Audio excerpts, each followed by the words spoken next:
particular actually discussion or session, we are going to consider first a very special topic for your coming mains examination, and that is what look maritime security first. Look, maritime security first was in news when last year around February 2022, India got the chairmanship of Security Council of India, Security Council of UN, and India has raised this issue on that platform, and that was accepted, acknowledged by all of the members of UN. And this way, this topic became very significant. And UPSC has already asked what last year in mains examination, and before mains I have discussed a lot of what maritime security on various platforms, and a special video released by Drishti, and all 5 questions of mains came from that particular video, and we have already discussed all 5 questions. So as per UPPCS tradition, you expect this question this time in UPPCS mains, right? Because still it is what in news. And then what happens? Just actually after that event, I2U2, right, association of 4 nations could have been set up, and with prime objective of maritime security and food security, which includes India, USA, UAE, and Israel. So this became another very important thing. And before that, Quad, India had joined Quad, and BIMSTEC, Indian Ocean Ringland Organization, all platforms in past or at present look demanding peace for what Indian Ocean in particular. And then because of Russia-Ukraine war, insecurity for India developed in maritime zone of Black Sea and Mediterranean Sea, right? And then of course South China Sea, a very important highways for India's export and import, and the investment among ASEAN nations, their obsolescence like Vietnam. And then look, Arctic Ocean, which is going to develop as what international trade route, and there is already Arctic Ocean Ringland Organization. And again, India interest has been acknowledged in Arctic Ocean like other oceans. Because of such reasons behind what narco-terrorism by using sea route, and then what Mumbai attack by sea route, and a lot of sea piracy in what Arabian Sea. And so because of such reasons, maritime security for India become very important, right? And day by day, this is going to be more and more important. As you know, 21st century is largely recognized as a century of ocean and seas, because whatever the continental resources, right, in future not going to be sufficient for all nations across the world to sustain the growth, development, peace, prosperity, and the existence of civilization. And therefore, dependency on ocean and seas and day by day going to be more in coming days. In the age of Amrit Kal, or next 25 years long-term planning of India, look, blue economy for India is very significant. Like other developed countries and emerging economy, India bright future lies in what blue economy, and blue economy or maritime resources not going to explore, right, and what extract or use without having security across ocean and seas. And finally, because of disasters, and the disasters, you know, a lot of disasters across the world, particularly to India, in past emerged from ocean and seas. Recently, we have seen a tropical cyclone along what Gujarat coast, right, and responsible for damage of what properties at large scale. And such tropical cyclones, again, we expect in Bay of Bengal or Arabian Sea in coming months. We have experience of what tsunamis, right? And then such a disasters management, which is a threat for Indian security, cannot be controlled, mitigated, or what prevented without safety security across what ocean and seas.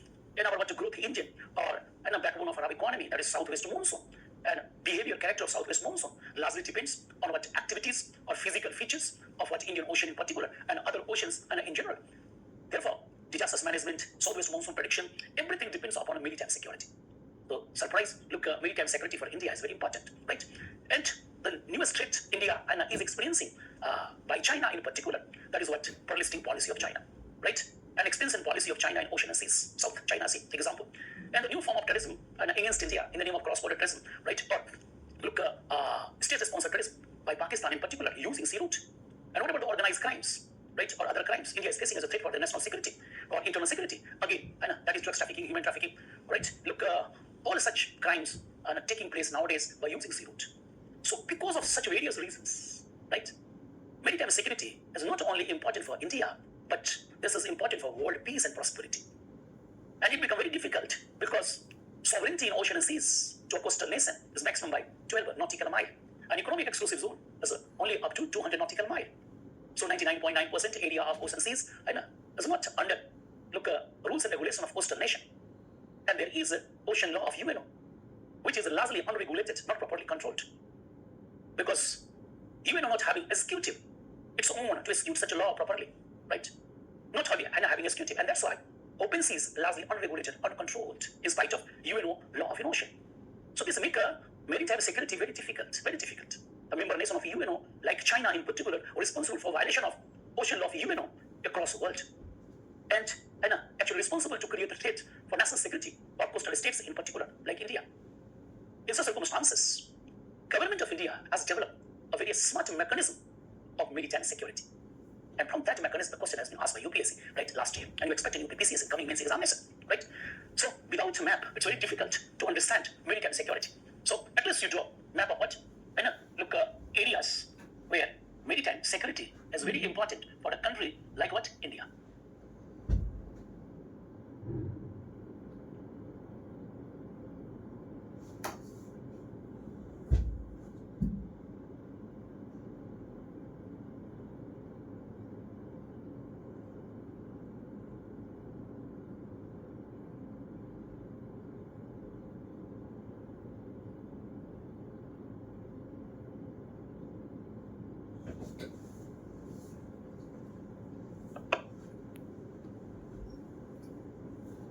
Look, so India's maritime security is largely focusing, right, Indo-Pacific region, right, Indo-Pacific region, and the other part, which is also considered for maritime security for India's national security, that is what Black Sea and what Mediterranean Sea. Other part of the sea is not very important for India nowadays, right? One of the areas emerging for maritime security, national security, that is what Arctic Sea. We will discuss that one, right? So that is the point. That is the point. And here, the mechanism for maritime security, India has developed by using threefold strategy, right, or the policy. First, very important policy is what concept of institutional, or a structural mechanism. That was the question of UPSC last year.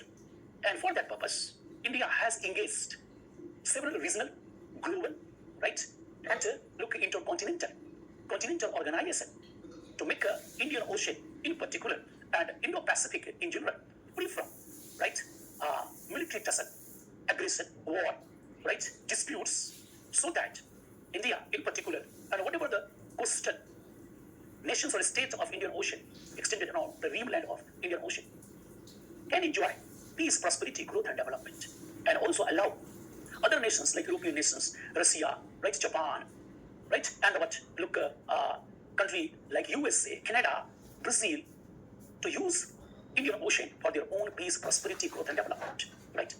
So as I have told you, India's national interest lies largely in Indian Ocean and the Pacific Ocean. And in mechanism of national security, maritime national security, India has adopted the concept of what? Indo-Pacific, so that other countries which have coast in either Indian Ocean or Pacific Ocean combinedly make this area free from any disputes, war, and tussles, aggressions. So on the basis of this concept, today, the India having two more most important organizational institutional efforts. One that is called Quad, right? And the Quads include USA, right? Australia, Japan, and India. All four countries has developed a very strong, effective, right, and dynamic organization that is called Quad. And this is committed to make Indo-Pacific region free from any unwanted, undesired, illegal, actually aggression, war, or violation of international laws or laws of ocean of UNO, so that in such reason, political stability, security, integrity of sovereignty of nations can be maintained, protected, and defended. And this way, the countries across the globe can use Indo-Pacific region, right, freely as per international law, without any obstructions, to achieve the aims and objective of growth, development, peace, and prosperity. Look, this is the philosophy of Quad. And that's why all four countries, by using their strategic strength, that is what military, armed forces, army, navy, air force, right, executing the international law in Indo-Pacific, not allowing any country to violate international law, right? And now the situation is improving in Indo-Pacific region by smooth movement of, right, goods and passenger, right? So look, this is very important. And an organization Quad, and India is what? Member of Quad. And this way, with the help of Quad, India is protecting its what? National security interest right, in the name of maritime security, particularly in Indo-Pacific region, right? But it has been experienced. Look, this Quad is what? More effective, right, to provide security to nations in what area of, look, Bay of Bengal, right, and South China Sea, East China Sea, LOC, right, and look, seas along Australian coast, means that area. This area, and the what effectiveness of Quad was and is relatively less, right? Here, all member of what Quad countries, right, having their base, right, having their military presence, having what good relationship with what Indo-Pacific, this region countries, except China and North Korea, right? And that's why Quad strategy, and to make Indo-Pacific region of what this part, so more effective, more productive, right? But here, the countries are different, right? And the strategy of Quad here, use of what military, right, Air Force, Navy, Army to protect Indo-Pacific region, this pocket, is not as effective, right? And as it should be in this particular area. And that's why India, USA, Israel, and UAE consider, look, this area, right, and the area, look, of Black Sea, Mediterranean Sea, Red Sea, right, Persian Gulf, Oman Sea, right, in all such areas, to give, look, protection for a smooth movement of trade and commerce passenger, right? They have developed a new organization, almost like Quad, that is called I2 and U2, right? And they have declared aim and objective of I2 and U2, right? As what maritime security and food security, right? Like this area is also one of the most important, look, international sea trade route, right? A large amount, of petroleum, natural gas are exported, imported from Southwest Asian countries, right? And even today, world economy is largely dependent on what? Products, petroleum, natural gas, right? So to make this part of Indo-Pacific plus maintain in the Black Sea region, considering the emerging threat, and the threat, look, there's what actually war in between Russia and Ukraine here, right? And because of this, geopolitics of Black Sea in particular and Mediterranean Sea in general has been transformed, right? And because of this, to make this area safe, secure, for world in general, and look, all countries of I2, U2, that is India, right? Israel, that I, and U2, that is one U is what? USA, another UAE, right? Can be protected from such emerging threat. A new threat for India in particular, in maritime security, that is what? A threat from a responsible nation like Turkey, right? And because of this, India joined what? I2, U2, right? And again, look, all four combinedly provide the best possible maritime security, right, in Arabian Sea, Mediterranean Sea, and Black Sea, right? So these two institutional, right, strategy of India, that is international platform, should be considered the best step of India to achieve the aims and objective of maritime security, to secure, right, national security, internal security. So this is a very important point, right? The other steps in the name of bilateral, multilateral relationship or institutional efforts, right? That is, look, India is a member of Indian Ocean Rim Organization, right? Except Pakistan, almost all coastal nation, island nation of Indian Ocean is a member of what? Indian Ocean Rim Organization. And they combinedly committed to make Indian Ocean free from all what disputes, war, and tussle. We have developed BIMSTEC, right? And here in BIMSTEC, whatever the countries along Bay of Bengal border or close to border on a Bay of Bengal or coast, they are members. And they are committed to prevent any of the what? Countries to create trouble in Bay of Bengal region, particularly China, right? So this is what BIMSTEC is structuring. Indian Ocean Rim Organization is structuring, right? So this is another very important thing. Similarly, India is a friend of what? Look, African Union. So with what? Look, Gulf Coordination. And such international platform organizations are committed to make Indo-Pacific free from all tussle or prevent any threat against their national security, regional security, right? Or look, other type of security. So this is a very important point. All organizations are involved. Then India, at its bilateral relationship, actually protecting its own national security interest in the name of maritime security. Recently, right, India has signed an agreement with what? Cyprus, right? Another part of Cyprus is disputed in between Turkey and what? Greece. The rest of the part is independent in practice. And Cyprus having threat from Turkey.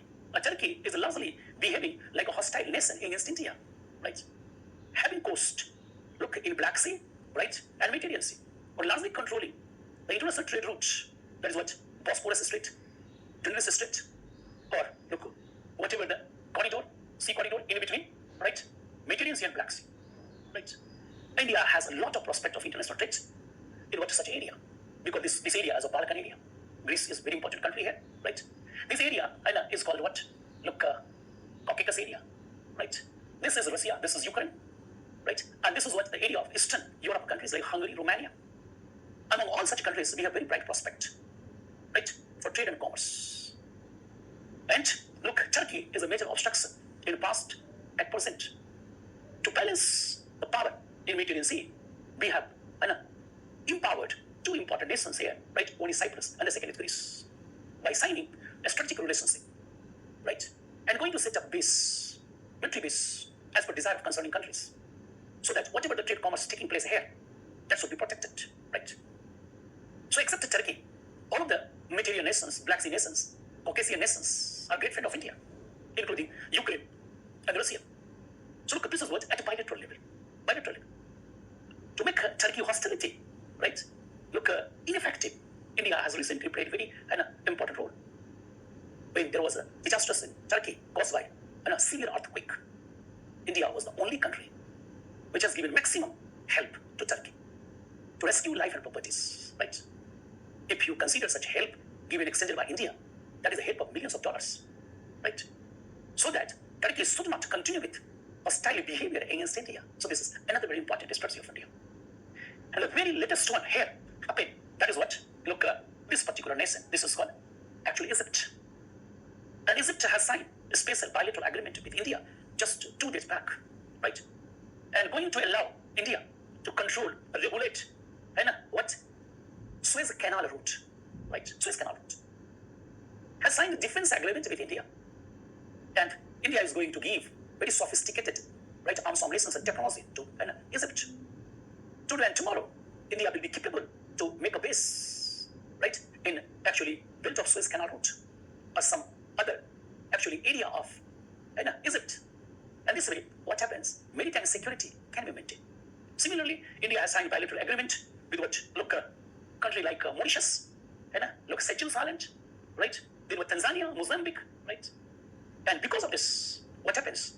Maritime security by such institutional efforts, by using international platform, right, or bilateral relationship, India has got success to protect, defend, and maintain national security in Indo-Pacific and a zone in the name of maritime security. Look, this is the first part you have to discuss. The second strategy of India in the name of Atmanirbhar Bharat, right?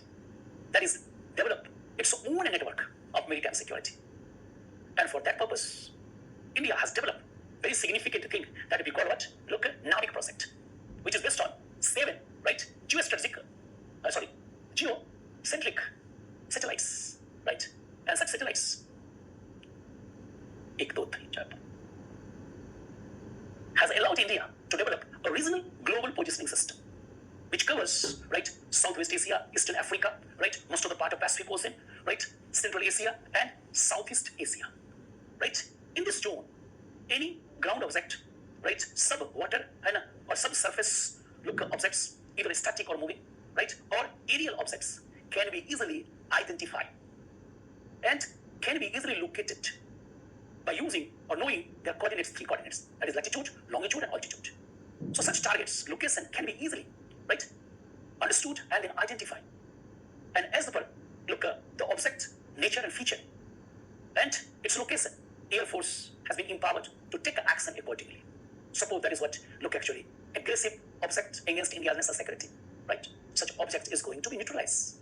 If there is what, missile, fighter jet, right, submarine, right, or what, piracy, in all such circumstances, Air Force is empowered to react accordingly and give a response as per need and requirement to protect India's national security, right? So this is what actually NAVIC project, regional what?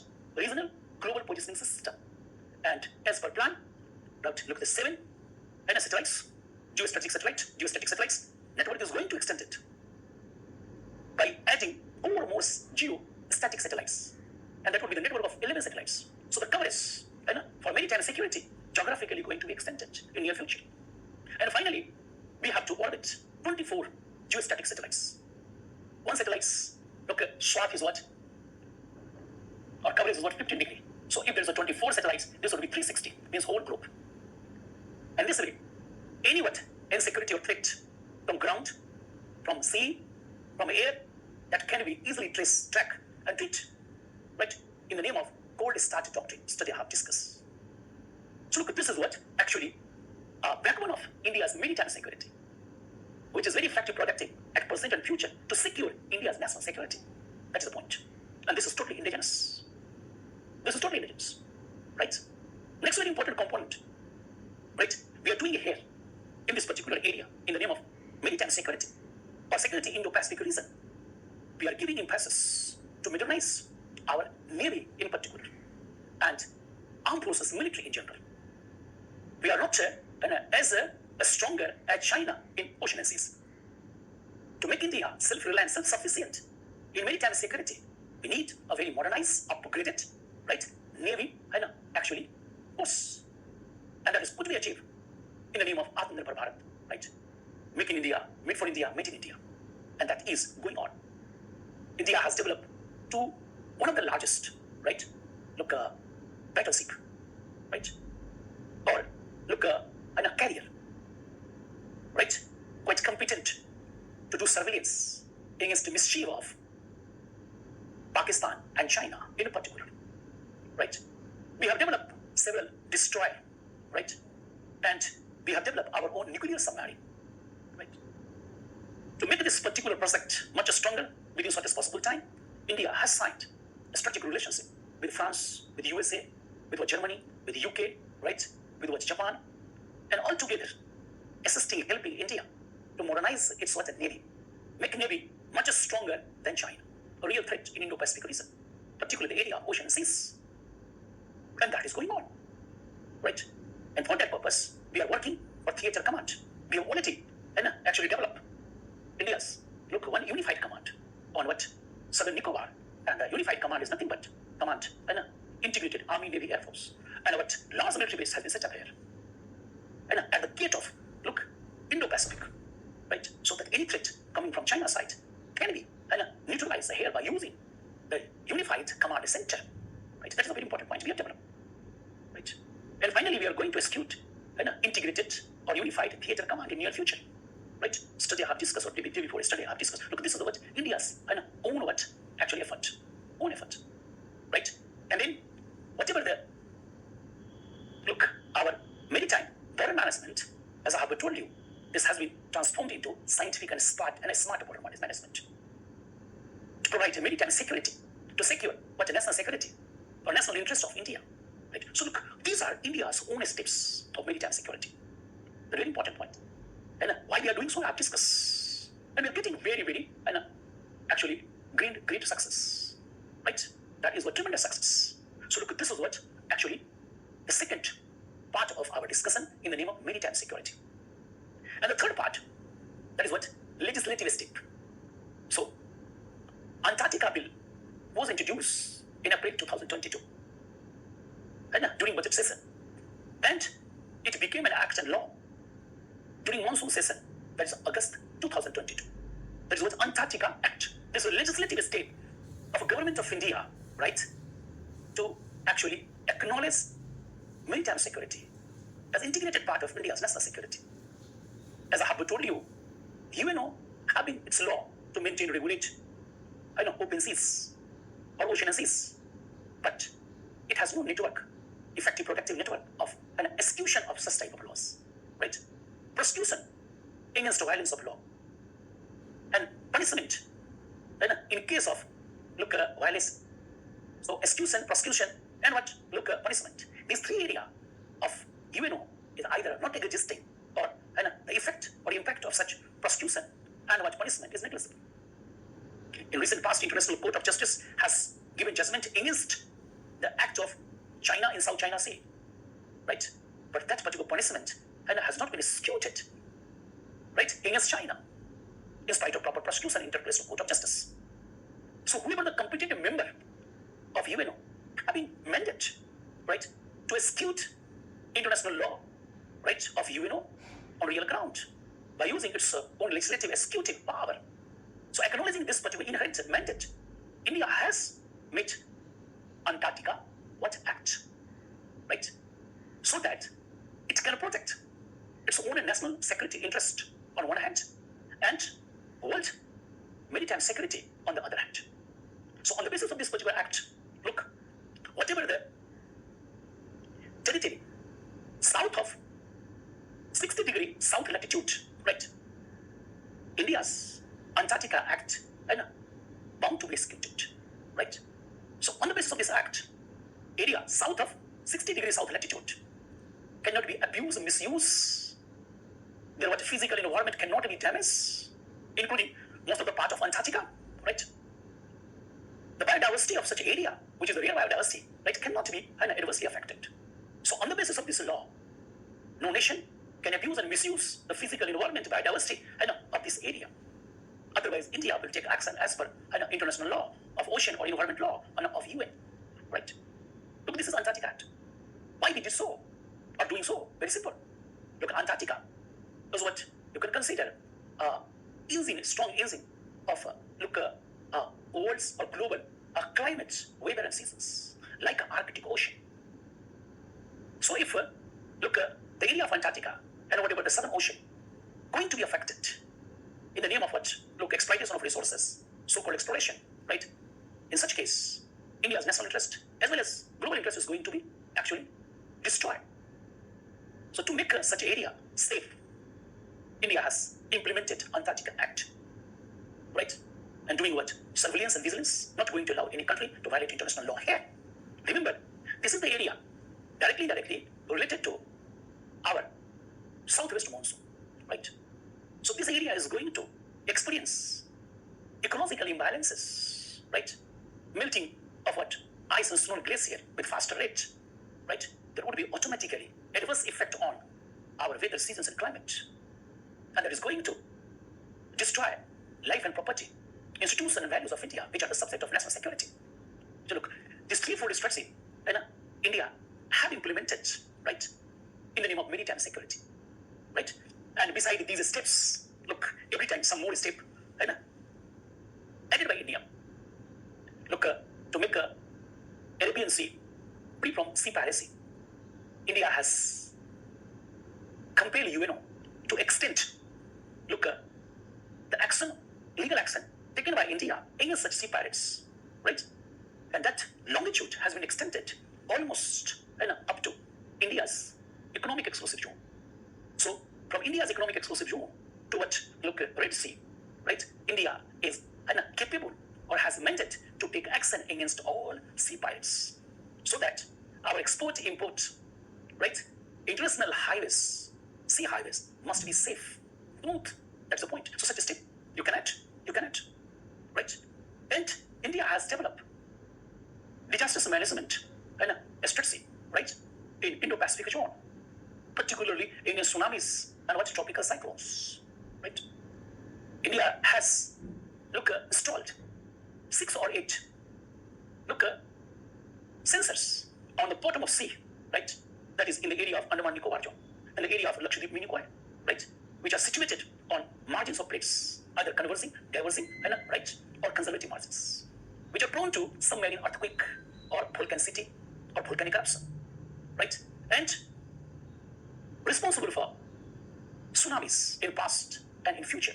So all such all such what, look, sensors have been installed on the bottom of such conversing, diverging, right, and conservative margins of plates in what?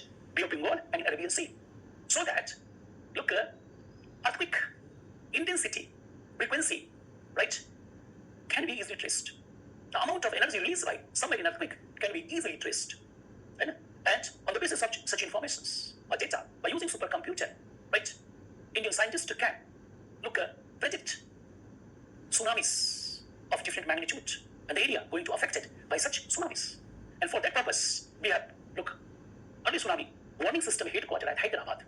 And this is connected to our satellites. And satellites are connected to such sensors. So sensors data is going to catch satellites, and such satellites transport such data to our headquarters at Hyderabad.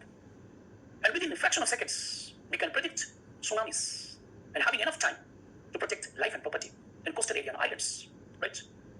Can what provide important informations to ships and boats, right? So this is what a part of our maritime security, maritime security. So that is very interesting point. So we have developed a mechanism of early what warning system against what cyclones, tropical cyclones, which sometimes develops in what Gulf of Siam, which is called Thailand Gulf or Gulf of Thailand, right? Or what in what Bay of Bengal, in what Andaman Sea, right? And then Arabian Sea, all such tropical cyclones can be traced and tracked very easily by using right multi-level right system, one system. That is what our ships with fully equipped with what weather forecasting, sophisticated right actually instruments, radars, right Doppler radars, and they're moving across an ocean seas collecting valuable data so we can predict earlier, right, much early development of tropical cyclones, their place, their track, their intensity, right, everything is possible. And the second, now we have what look at several and drones or what helicopter or what look aeroplanes, fighters, multi-purpose fighters like what Rafale enjoying look airborne early warning system, right? They are capable to trace such type of cyclones also, their movement, their intensity, everything. And finally, the most important for this purpose we have, that is what look at satellites, particularly MAXSATs, which is nowadays called what Kalpana Chawla series of satellites, the geostatic satellites. And because of such satellites, we can trace and track, right, look at such tropical cyclones as we have done recently, right, in what Gujarat. We have traced such tropical cyclone, right, much earlier, and watching every moment the what intensity, the track, and we have look actually taken a step of rescue. And for the first time, such cyclones weren't able to kill a single person, right, in Gujarat, as reported by Ministry of Home Affairs, right? Minister himself has reported not a single person. Yes, that cyclone has damaged properties, but won't damage the life of individual single person. So look, these are the whole system of our maritime security. Remember, security means what? Maintenance, protection, and defense of life and property, institutional values, either within sovereign territory of India or what beyond sovereign territory of India, either what on land or water or in air or even space. So this is a very important point. But the very important thing is what you have to answer such questions, right, within 150 words and 250 words. And that's why UPSC has asked only one component of maritime security of India, not all of the components, right? So that is the point. So this is a very important topic for your UPPCS. Remember, you can and you will do this and become topper shopper and make the name of respected Bikasi or Dristi, right, with what higher order, right? Next very important component of our discussion after what completing maritime security, right? But this is very important for what all examination across all subjects, particularly national security. Look, there's always question related to disasters management. Means how disasters management is providing security, right, for life and property, values and what look institutions. And for that purpose, you must know National Disasters Management Act 2005. So whatever the discussion I'm going to do, how National Disasters Management Act in particular was responsible or very effective, productive for security in India, particularly, right? Look at internal security. By using same actual look act, we have provided look at global security. National Disasters Management Act system allow India to protect the life and property of the people of the Turkey. And in recent past, right? Whatever the war and civil war is largely disasters, right? So you must know National Disasters Management Act, right? And by that act, our nation is capable to provide security to each and every pockets of India and each and every people of India, within India, outside India. That is the second very important topic. And as for the examination, look, and again, this topic I had discussed last year by using the platform of what? Look, Christie under the what? Leadership and guidance of the great Vikas. Hence, the question has been asked. The last year question of UPSC, as I told you, going to be emitted by UPPCS was nothing but, look, that was related to crust of cloud. Last year, crust of cloud responsible for damaging life and property at large scale, right, at two particular localities, right? One was what? Amarnath cave territory, and the second was dry area of Gujarat, Rajasthan. And no surprise, UPSC has asked two case study of what? Look, crust of cloud in recent past, and I've discussed only two, which were making news. So this year, disasters which has made news across globe, And that was and is earthquake, Turkey earthquake, in which India has participated in rescue operation, and that's why this become very important. And the second disaster which has made actually news because of India's use of Disaster Management Act properly, and that is what tropical cyclone of Arabian Sea affected what? Look at the Gujarat, right? So that is very important. So considering these two important cases of disasters in which India was involved in management, one was within Indian territory, there was tropical cyclone, and the second outside Indian territory, that was Turkey earthquake, right? So how we do disasters management, right?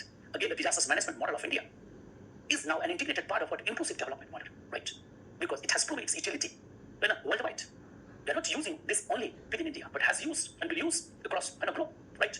And the best example was Turkey. So come to the point. Look, National Disasters Management Act, right? 2005. Right? This has huge utility in our national security, in our internal security, right? And this is used by what? Look, Uttar Pradesh government at large scale. Recently, it was in news in the context of Uttar Pradesh, and that's why you expect a question. Look, a state disasters management authority, right, building or office has been inaugurated recently in Lucknow, and that's why it was in news. And Uttar Pradesh almost every year facing a disaster that is called flood, right? And this flood was what is responsible for damaging life, property, values, and institution. A perfect example of internal security, right? So how we prevent or mitigate such threat? So we have a law act, National Disasters Management Act, thicker one. But all thicker is going to be discussed within few points. On the basis of Disasters Management Act, there is a three-fold strategy of disasters management, right? First, disasters management must be initiated before disasters. That is very important. Disasters management, right, must be before disasters, right? So that disasters like flood, disasters like what, landslide, avalanche, can be prevented, right? Can be prevented, right? And disasters like what, earthquake, volcanicity, droughts, the adverse effect can be minimized at 0 level, right? Nowadays, as per new government policy, Lu and what Frost have also been included in disasters list because they are responsible for damaging larger scale life and property. So perhaps in 2014, look, Lu, that is hot waves, and what, look, Frost have been included under the list of disasters, right? So that affected individual, particular farmers, can get compensation for their what, survival or for their sustainability in the field of agroeconomy. That is the point. So whatever the actually steps we take before disasters, all such steps, that is what, prevention, mitigation, and preparation.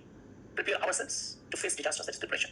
Prevention, prevent such disasters. Mitigation, that is what, solution, long-term solution of what such disasters. So whatever the steps we take in the name of prevention, right, warning system, right, mitigation, preparation, all are called steps before disasters in the name of disasters management. And then during disasters is what, actually nothing but rescue life and property, right? Rescue life and property, right? That is called during disasters, and this is going to take place at a war level, right? Participated by several agencies. And the third step is what, after disasters. That is nothing but complete rehabilitation. Whatever the area, sexual society, economy, adversely affected by disasters, such area, such community must be the subject of total rehabilitation. That is social, economic, political rehabilitation, right? If we do so, disasters are not going to be other disasters for life and property, institution and values, right? So this three-fold strategy of disasters management, before, during, and what, after, right? The first, that is what, preparation, mitigation, and what, prevention. And the second, that is rescue operation. And the third is what, rehabilitation, complete rehabilitation. All such steps are quite capable to minimize the damage of life and property, right? To minimize the damage of what, institution and values. If this is going to be rescue, if this is going to be what, protect and defend, this is what, simple, the security. Never forget the definition of security, and never forget this discipline is not pure in what it's what actually occurrence. This is what convergence of several disciplines, and its approach is also interdisciplinary, right? And that's why this is quite suited for the students or aspirants and of civil services. This should be the natural character, attitude of civil servant. We're supposed to be jack of all trades, right? And master of some, right? In the process of what, experience, civil servant also going to get to master in certain subject or subjects. But from the very beginning, he or she must be jack of all trades. So tomorrow, he or she going to be master of some. That is the point. So on the basis of Disasters Management Act, right, this is the three-fold strategy. If we are using this, look, what happens in time and space, right, destruction, right, by disasters, right, as I've told you, time and what, space, time and space, and that is going to minimize. And this is the purpose of what, National Disasters Management Act. So this act provides three-fold strategy of disasters management, right. What about the disasters? We will apply this. And the second thing, such management on the ground is going to be done by central government, state government, and district government. Right? This is what multi-level planning. Multi-level planning. And how they do so? First, there is a provision of authority at all three levels. Means at central level, right? There should be National Disaster Management Authority. And this is at a state level, State Disaster Management Authority. And district level, there's what? District Disasters Management Authority. How many authorities? 3 authorities, right? As far as the National Disaster Management Authority is concerned, its ex-officio chairperson is Prime Minister, right?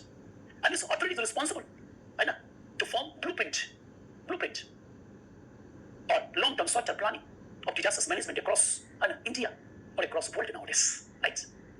And such authority is responsible to execute such program and policies. And such authority is responsible to what? Actually do amendment time to time as per needed requirement.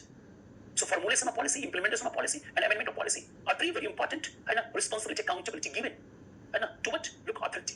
National authority will do so across India, across the world. But even the state disasters management authority, ex-officio chairperson, is of course Chief Minister, right? And this authority, state authority, like national authority, is responsible to develop blueprint, program, and policies of disasters, implementation, and amendment. But their power or mandate is only up to a state boundary or administrative boundary.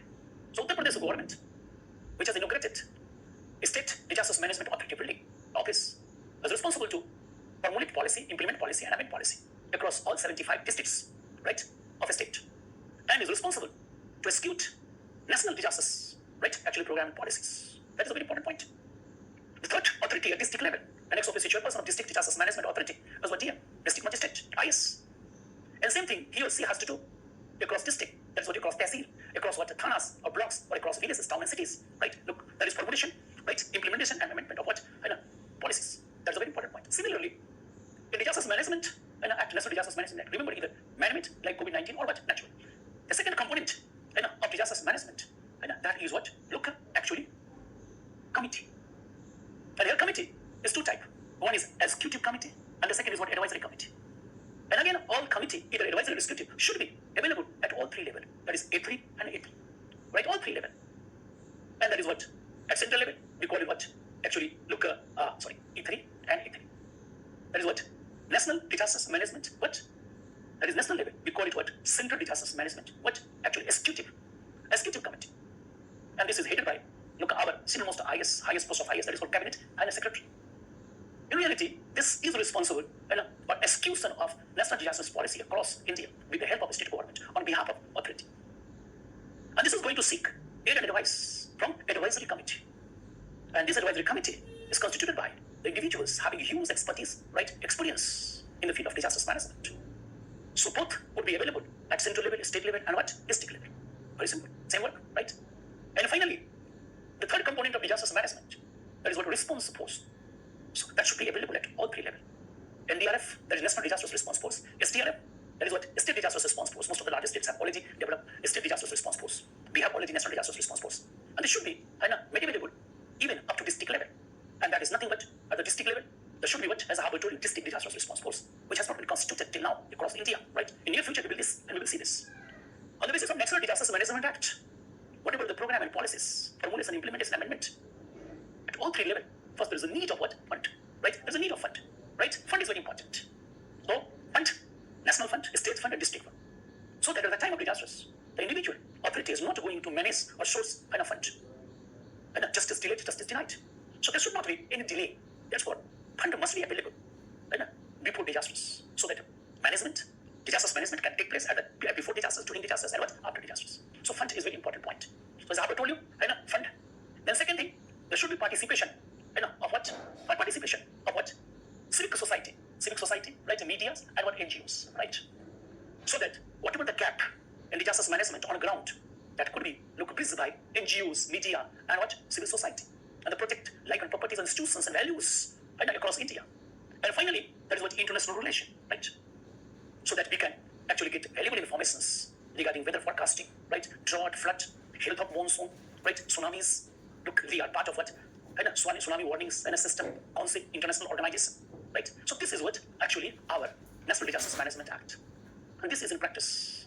By using this, we are protecting our national security, our internal security, right? And the examples, as I have told you, look, the latest example, is what? Look, use of National Disasters Management Act 2005, right?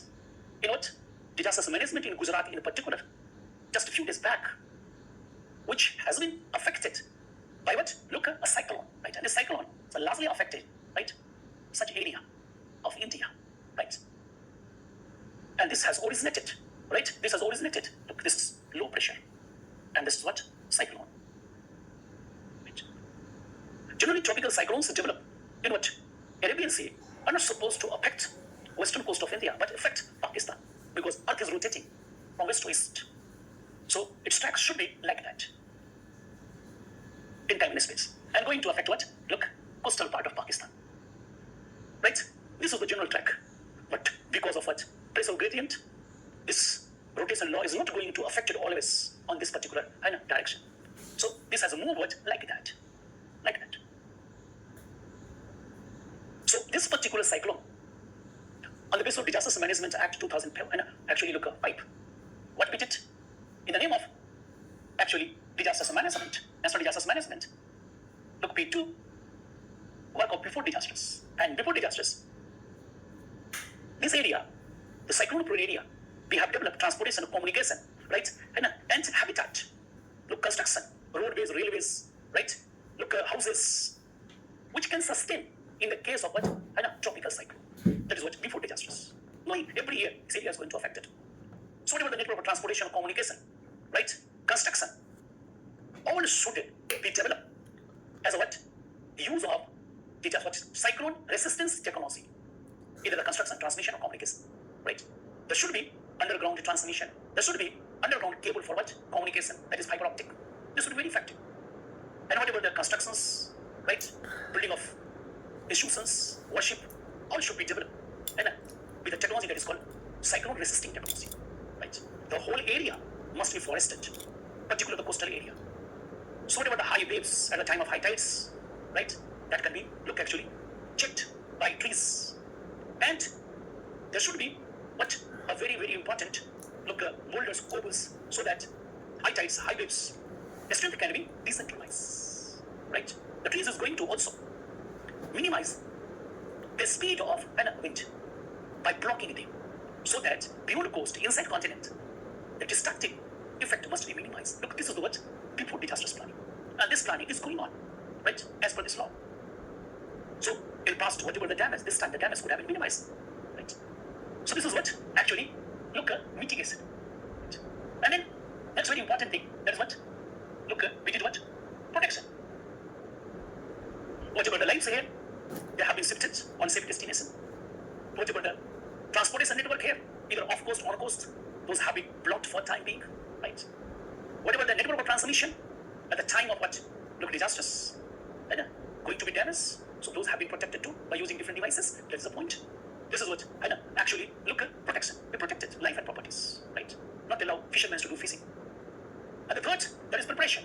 Preparation to face such disasters. So all institutions, right, responsible, accountable for national disasters management, right, as per act, from top to bottom. That's what National Disasters Management Authority, under the chairmanship of Prime Minister, has been called, right? State government, district government, local government, and NGOs, media, right? And what actually, look, civil society all became active. All became active, right? So this is called preparation.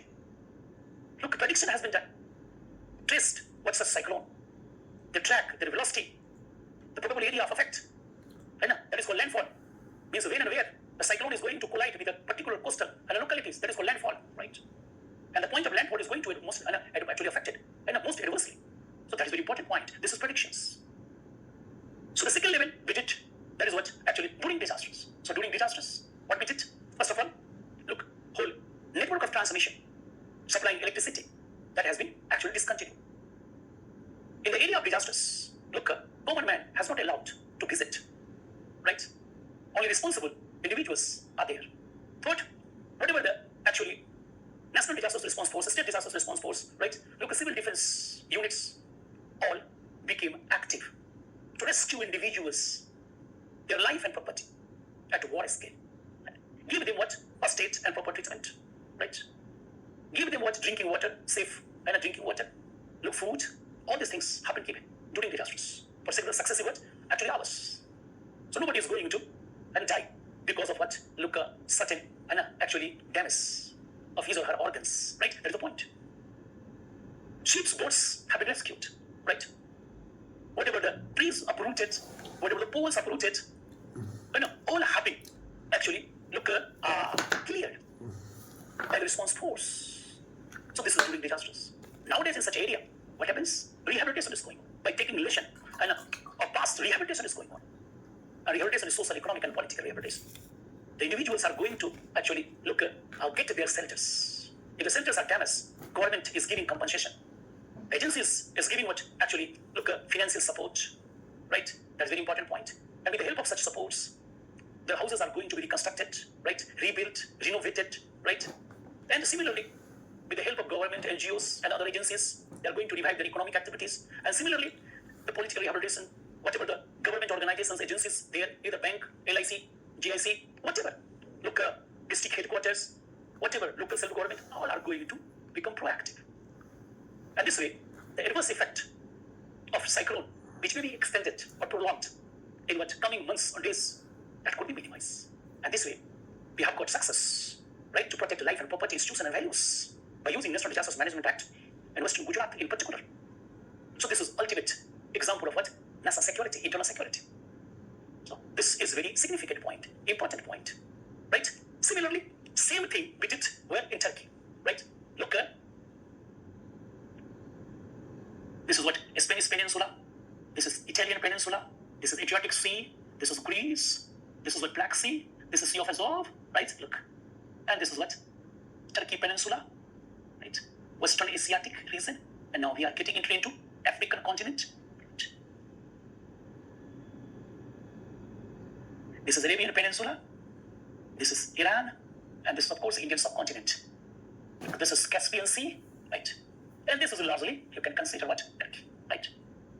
We call in geography Anatolia Plateau, right? And this part of Turkey experience one of the highest, intensity tectonic earthquake, right? Tectonic earthquake.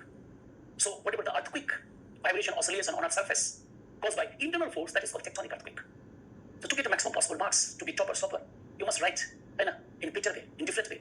Individuals are going to write same thing by taking help from guide materials, right? So the informations they are going to share in mains examination very common, very simple, right? And superficial. Turkey tectonic earthquake is responsible for several non-tectonic earthquake because of what? Landslides. Whatever the tectonic earthquake, responsible for landslides, and landslides are responsible for further vibration, oscillation on surface, and that is what? Non-tectonic earthquake. Look, so a series of non-tectonic earthquake could have been created by a series of tectonic earthquake in Turkey for several successive hours and days, right? Not only one particular day at a particular time at a particular place, a large area, right? That is the point. And over the coastal area of Turkey, southern coastal area, there's a gulf, and such a gulf also experiences tsunamis, right? So tsunamis, tectonic earthquake, and non-tectonic earthquake all together created a disasters of largest possible level in the history of Turkey, responsible for killing thousands of people and damaging property of billions of dollars, right? And this damage could have been recorded by the world community and the government of Turkey at the time of or during the time of earthquake. But it was a surprise. This damage has been what? Actually multiplied after earthquake because of not proper treatment of what? Individuals that continue to occur, right? Because of not proper management of properties, local damage of property remain continue. That's a very important point. Because of what? Earthquake, the whole network of transportation, communication, and transmission damage. And that's why the network of production, distribution, consumption is totally paralyzed. And Turkey in particular, area affected by earthquake in general, was surprised facing severe inflation. And because of inflation, the people facing, poverty, absolute poverty. We were not affected directly by earthquake, but because of inflation caused by earthquake, the people who are not affected by earthquake now affected by adverse effects of earthquake. That's inflation, high level inflation. So large number of people below poverty line, right? That's a very important point. A lot of problem created in earthquake affected area because, as I have told you, government and administration system could have been paralyzed, and that's why dacoity, looting, raping could have been taken place. Look, this is the damage in particular.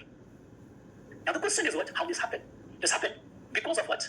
Collision of several plates. Look, this is what? A minor plate, we call it what? Arabian plate, right? This is a plate, we call it what? Look, Iranian plate. Look, this is a plate, a major plate, we call it what? African plate. This is a minor plate, we call it what? Anatolia plate. And this is a plate, look, we call it what? Eurasian plate. and all such plates, right, converging at this point, right? And the plates here are of different intensity. So look, this is a plate, right? And this plate, that is what African plate, being a high density plate, look, its margin is subducted, and other minor plates, right? Look, this is actually other minor plates, and some part of this is what marine, and some part is what, as you know, continent. So look, this is the point where what happens, epicenter was located. So whatever the actually molten area, a molten part of African plate, this is a rising column of hot and molten materials. Rising column of hot molten materials, right? And this was, and this is hitting continuously towards Anatolia plate. So first, because of collision of several plates, oscillation and vibration energy come out. And the second, as I have told you, this plate is also going to be hit by rising column of hot molten material. So this energy has been added, right? And the third, whatever the seawater is also actually penetrating inside through fault lines, because this area is an area of fault lines, and becoming what vapor and moving up and adding some more energy. So at a time, energy of oscillation or vibration, that's earthquake, coming out from, look, subsurface areas, and that's why total energy was much more. And because of much more combined energy, right, epicenter has experienced large intensity, look, tectonic earthquake. And look, this is going to be spread it in the name of, we call what, L wave, longitudinal wave, right, across Turkey surface and what, Syria surface, Syria and Turkey together. As you know, with increasing distance, intensity is going to decrease, right? So this is the area which experience actually fatal, lethal, what actually intensity of earthquake, tectonic earthquake, right? And because of this, landslides occur, and further added what, look, non-tectonic earthquake, and such tectonic earthquakes of different intensity continue for several successive days, and finally make this earthquake disastrous, right? Disastrous along the border of Turkey and Syria. Unfortunately, whatever the area, right, affected by severe earthquake, its focus was shallow. Means focus was not in deeper part. When the focus is in shallow part, just few kilometers from surface, the energy in that particular wave, P wave, S wave, and finally what, L wave, would be much more. So the collision of several plates, number one. Then what, look, faults, fault lines, some parts subsided, some parts are really uplifted. There is another what, energy of movement. Then what, percolation of water, evaporation, another energy, right? The rising column of hot molten material, because this zone is also zone of volcanicity, and all together, as I have told you, make a fatal, lethal, what, high intensity, look, tectonic earthquake. And this oscillation and variation remain continue to be short interval for several successive days with different intensity, right? That's the point. And unfortunately, on such, look, actually, epicenters, there are structures. And most of the structures are not planned, number one. Number two, not developed or constructed with what, look, earthquake resisting technology. Largely old, right? That is a very important point. And such area used to be urban or what, suburban. So density of population was more, right? Whatever the network of transportation, communication, transmission, that was also not planned, ill constructed.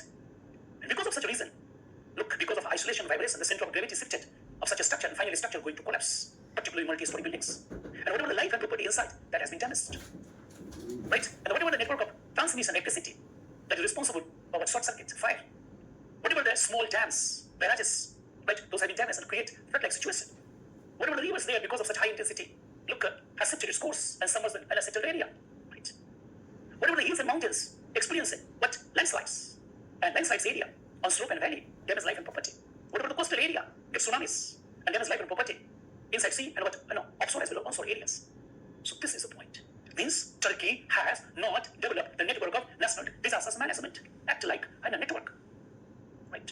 So when this has been reported, and the Turkey government seek, look, help in such emergency, such disasters, informed several countries and their government.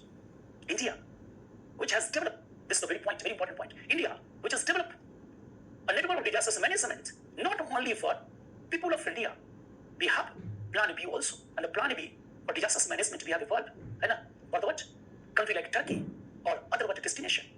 That's a very important point. So everything, already planned in India. So when this has been informed, the agencies of national disaster management, without making any delay, right, visited Turkey, disasters affected area, earthquake affected area, and start what, operation, which is called, right, management during disasters. Because we were not part of what, look, management before disasters. We have been informed, right, during disasters. So we have started the second state of disasters management, that is called disasters management during disasters. And all of our disasters management forces, that is what National Disasters Management Force, that is called NDRF, and our, as I have told you, paramilitary, CAPF, even police, civil defense, right, Army, Air Force, all have been trained and master of disasters management. So we have used our military, we have used our what, National Disasters Response Force, right, together to give what, first very important, management during disasters. And that is nothing but first rescue. First what? Rescue the individuals, life and property. Such rescue operation we started first, that is called trace and what? Track and what, treat. By using sophisticated devices, audio, video, right? Sniffer dogs, we have trace and track life inside debris, right? And that has been rescued by using our cutter and other machines. And such life, which was damaged, right, has got treatment in our temporary, right, hospital with all facilities, that is operation theater, large number of doctors, right, and nurses with all medicines and equipments, all facilities. So we did a rescue operation by using our trained persons, trace, track, and what they treat. This is the first very important step.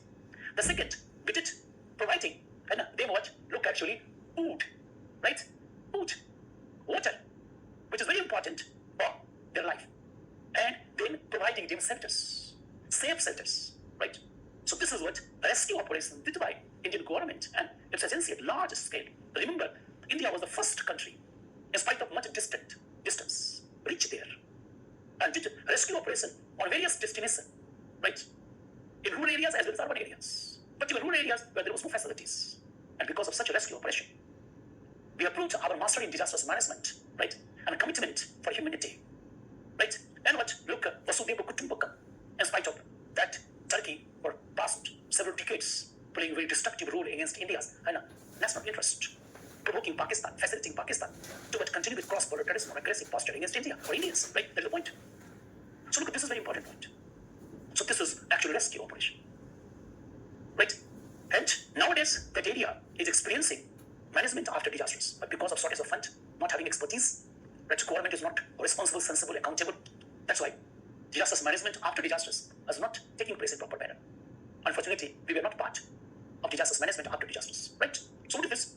This is what two case studies, right? With two case study, that is what actually natural disasters. See the management of India, disasters management, right? And we have protected life and properties, values and what? Local institution of Turkey on one hand and Gujarat on the other hand, right? Very effectively. We got much success in Gujarat, tropical cyclone disasters, in protecting life, properties, and what institution in the name of internal security, because we have used Disasters Management Act in the name of before disasters, during disasters, and after disasters. Unfortunately, we couldn't do so in Turkey. We were part of only management during disasters, that is rescue operation, and rescue operation was based on trace, track, and treat the individual, right, and then provide the facility, particular food. This was called facilitation, and then finally, look, actually make them comfortable in safe destination. This is what three very important component, right? So that's the point of what, look, our current security topic, right? Same disasters management we have done against man-made disasters, right? And both we did outside India. And that is the point of discussion today, right? And again, same map we are going to draw.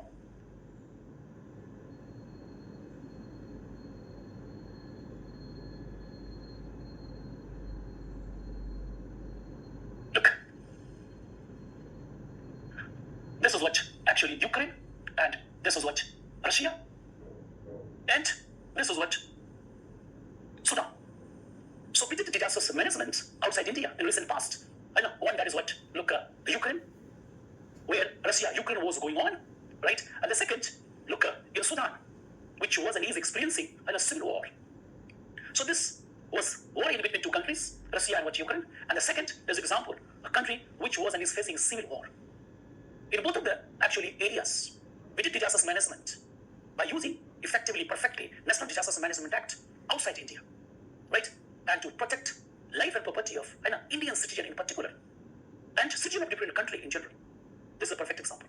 Look, we call this particular operation, Operation Ganga, and this has been named Operation Kaveri. And whatever the operation we did in Turkey, perhaps its name was Operation Dost. Operation Dost. Right? So, Operation Dost I have discussed. Look, this is two man-made disasters. More than 20,000 right, son and daughters of India was actually trapped in Russia, Ukraine war. And that war was taking place and is being taking place mainly in what? Eastern part of Ukraine. That is what? Eastern part of Ukraine. Right? And most of the Indian who were getting education, mostly in field of what? Technical education, engineering and medical science, and their number were more than 20,000, right? Trapped in a war in between Ukraine and Russia. So this was huge challenge for government of India to protect and secure our national security outside India, right? And there was a life of what? 20,000, more than 20,000, sons and daughters, right, of India, Indian citizen. And with them, there were several other countries' citizen were trapped, right? And almost all nations' citizen were facing same severe actually state, a threat against life and properties of Indian citizen. In such circumstances, by using National Disaster Management Act 2005, right, Government of India started Operation Ganga, and using perfect bilateral relationship, Russia was an east friend of India, Ukraine was an east friend of India, and both government have been convinced by India to what? Actually stop aggression against each other for a certain time at least, to rescue our citizens. And it was surprise. This is the strength of Indian foreign policy. Both of the countries did so, and within shortest possible time, within few hours, we rescue our citizens with other foreign people to actually save destination from eastern Ukraine to western Ukraine, right? And within few days, we have airlifted our sons and daughters from neighboring European nations of what? Ukraine. Airlifted.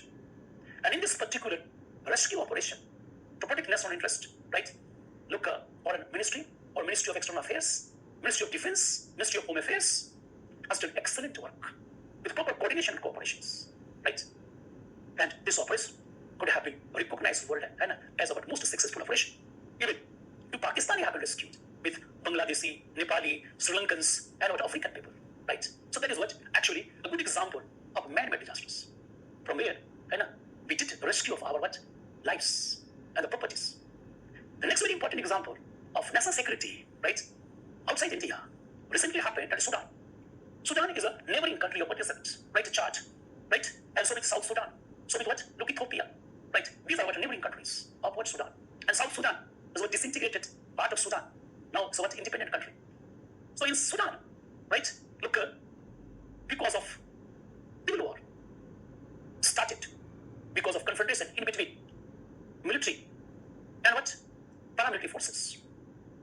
Both heads of Sudan, military head and what? Paramilitary head, both want to capture precious resources of Sudan. That is gold, diamond, petroleum, natural gas, copper, and right, uranium altogether. Number one. Military did coup in the past, and that's why technically the military was ruling actually Sudan. But whatever the paramilitary hate, equally effective in what? Sudan. Both were and are over ambitious to rule Sudan and control resources, precious resources of Sudan. And that's why both forces started to execute the ambition of their hate. And that's why bloody path took place across Sudan, particularly the area which is very, very rich in resources. The western area, this is called Darfur region, right? And the southern area. Unfortunately, most of the Indians, right, working class, involved in such areas. And that's why their life and property, which is subject of national security, came under direct threat of civil war. But as per experience, of past, and the recent past was Ukraine, our foreign ministry or our diplomats, with the help of central government, right, proactive and sense to what? Civil war at largest scale in near future. And that's why, government of India, without a delay, getting the inputs of security agency and diplomats of Sudan and neighboring countries, with the help of neighboring countries, right, UAE and Saudi Arabia, we have started an Operation Kaveri to rescue our Indian citizens with other foreign nations, and that we did, right? And we got success, except one individual. None of the what Indians has been killed. The lives and property we have rescued, and that happens because of what? Experience and use of National Disaster Management Act 2005. Before full-fledged civil war, our government became proactive and trace and track all Indian citizens in the area of Darfur in the area of southern Sudan. And by using their network, they have been informed to come to a safe destination, right? That is what look actually eastern and northeastern part of Sudan on various locations, right? And finally, all of them or most of them transported to Port Sudan, which is situated on what actually look Red Sea. And with the help of Saudi Arabia, we had used Port Jeddah, International Airport of Jeddah and Port of Jeddah. Our Navy use the ships, and most of the Indians with foreign nations transported to look at Jeddah, and from Jeddah airlifted to India. So Navy as well as airports, right? But some of the Indians could have been trapped at Badi Airways, and that airways surrounding were experiencing extensive infighting in between military of Sudan and paramilitary forces of Sudan. It was really very difficult to rescue them. So a historic operation, right, has been conducted, right? And the data is not available or made available by government at large scale. Some of the data is very simple. We have actually landed an aircraft of Air Force and approximately 300 people right on a such particular aircraft. And this happened at midnight without using a light source of light. Totally dark. Garud commandos have been used also.